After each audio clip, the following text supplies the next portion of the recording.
come in with a judgmental critic in your mind about what you expect to happen, and if it doesn't happen, you're going to be disappointed in yourself, then you have expectations. So the only way to start without any expectations is to make sure your judgmental critic is silent and your loving kindness for yourself is flooding your whole being.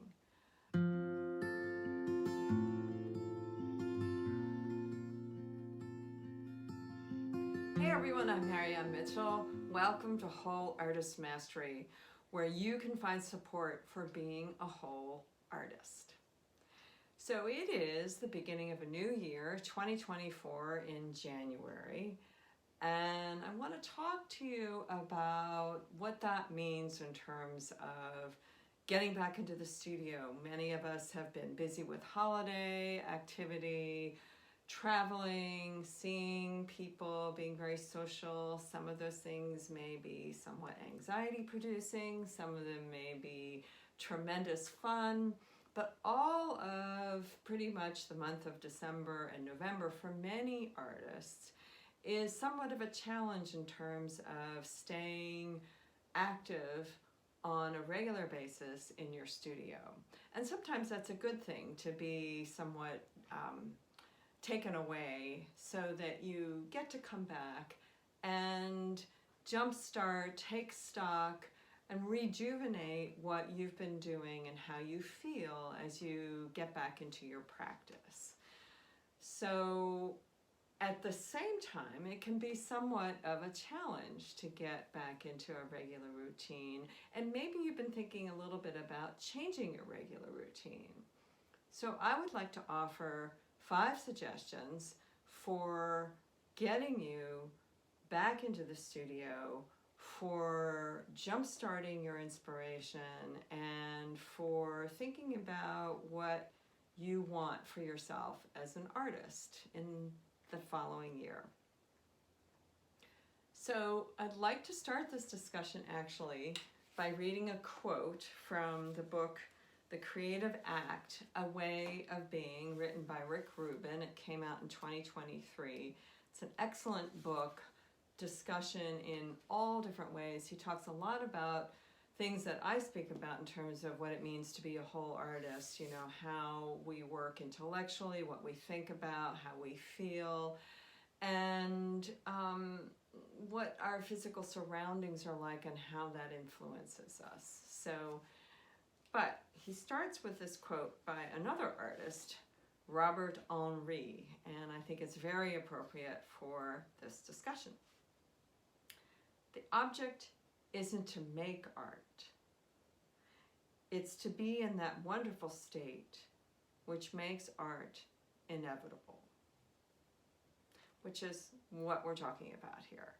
So how do you get to that place again where the mind is no longer getting in the way, the chatter is silent, your channel is open to that deeper part of yourself, and your inspiration is coming out through your paint, through your brushes, out onto the canvas, the board, the paper, whatever it is that you're using. And it's all coming together without you really being in your own way. And that's what makes art inevitable. So getting back to that place after being away from it for a while can be a little challenging. So my first suggestion is to take a walk, a long walk, if you can. Or if you're unable to take a long walk, or if you're unable to walk, then meditation or yoga, or just sitting still and taking in the silence and the energy that's around you. For me, walking helps sort of through the physicality of moving.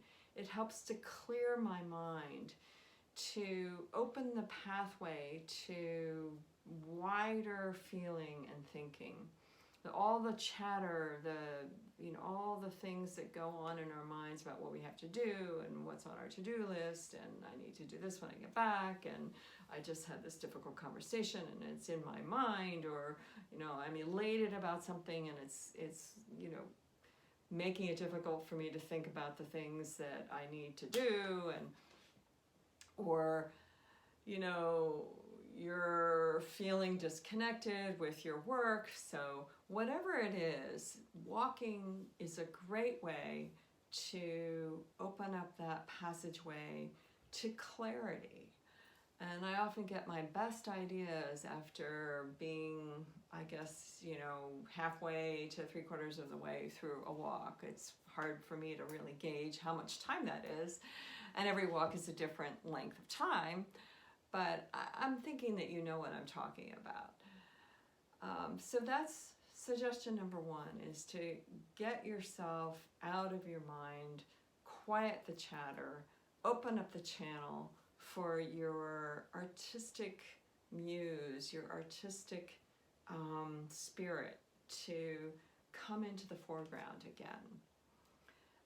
Another suggestion is to, if you're finding that even by walking or meditating, you're still resisting going into the studio, there is a wonderful book that can help you break down those barriers. And it is a book called The War of Art by Steven Pressfield. And he has a wonderful chapter in here about how to deal with resistance, which he feels is the number one barrier between where we are and where we want to be, whether it's ironing our shirts or becoming, the next artist showing at the Guggenheim. And I have actually turned to this book a couple of times when I'm just unable to budge the barrier that I have built up in myself for getting where I want to go. And I'm very talented at very sophisticated reasons why I'm unable to go there.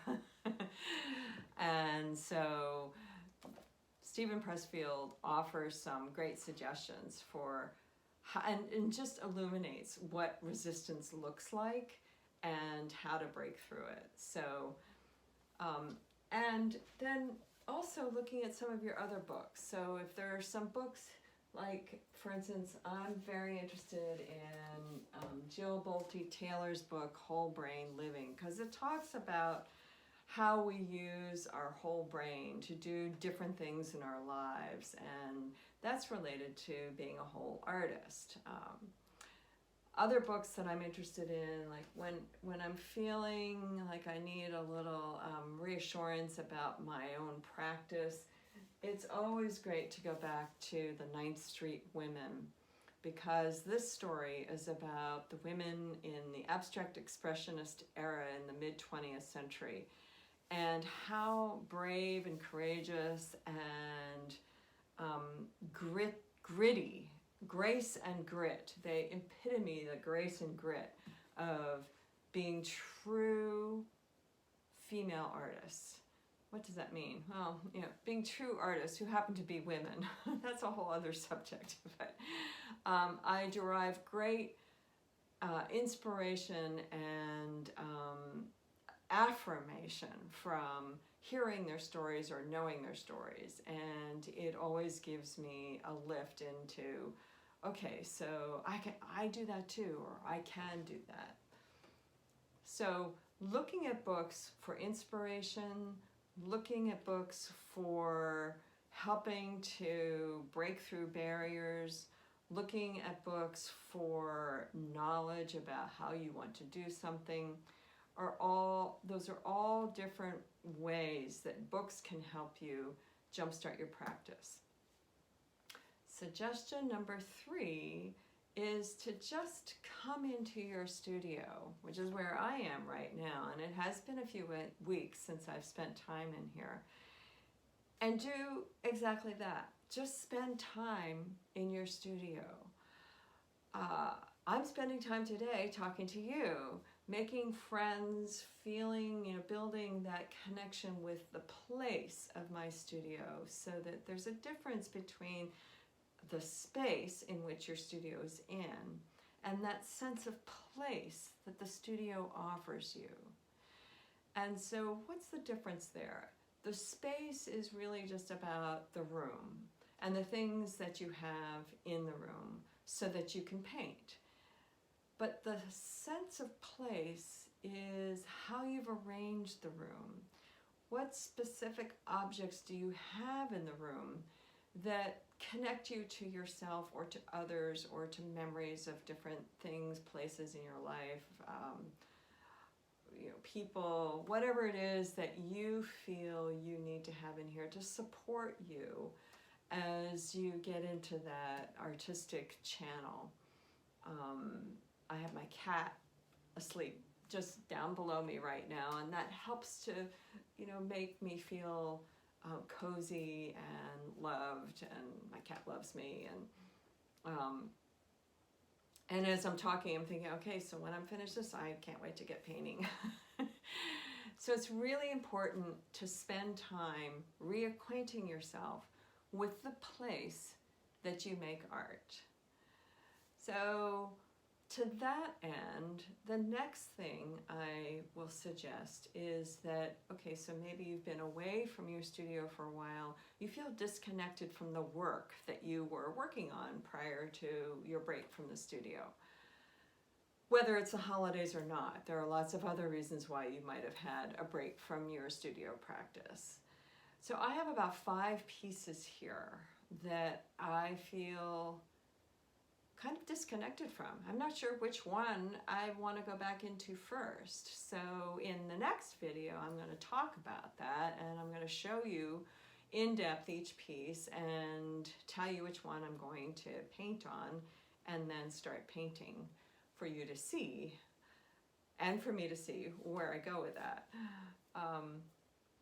Another great suggestion is to just pull out a bunch of small pieces of paper, canvas paper, some sort of substrate that is less valuable, not terribly costly, that you can do a series, whether it's 3 or 23, very quick pieces to get your juices flowing. And I will show you at the end a piece that I did in the last couple of days that got me back into the flow of things. And the key to doing that, however, is to come into the studio, whether you're just sitting here and feeling the place or starting your small pieces. The key to making that work is starting with 0% expectations for what may come out or how you feel, and 100% kindness for yourself.